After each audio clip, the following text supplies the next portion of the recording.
Hello বন্ধু, তোমার সবাই কেমন আছো? আশা করি সবাই খুব ভালো আছো, আমিও খুব ভালো আছি। তো আজকে আমি টিউশনে গিয়েছিলাম এবং এবারে বাজার দিকে যাচ্ছি আমি। তো বন্ধুরা, অবশেষে আমি প্রায় বাজারে পৌঁছে গেলাম। এই তো রেলঘাটে পেরোলাম। বন্ধুরা, ব্লগটা দেখতে থাকো। বন্ধুরা, আমি চপ্পল কিনতে এসেছিলাম, এসে দেখি দোকান বন্ধ। আর একটা দোকান চলে এলাম ছাতা কিনতে, একটা ছাতা কিনলাম। এইগুলা দেখলাম, তো এগুলা খুব মানে বেশি বেশি দাম আছে। আর একটা এটা দাঁড়া একটা দেখাচ্ছি, এই দেখো, এটা হচ্ছে 200 টাকা দাম।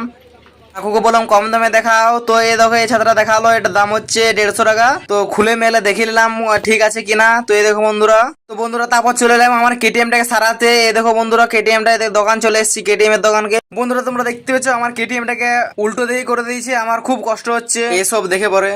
বন্ধুরা, অবশেষে আমি চলে এলাম একটা মিষ্টি দোকানকে খাবার খেতে। তো বন্ধুরা, এই দেখো আমি খাবার খাচ্ছি, একটা গজা নিয়েছি আর একটা মিষ্টি। তো বন্ধুরা, অবশেষে খাওয়া দাওয়া সব কমপ্লিট করে আমি চলে এলাম একটা চপ্পলের দোকানকে। এখানে চপ্পল কিনে নিলাম, 200 টাকা দাম নিল। বন্ধুরা, আজকের ব্লগটা আমি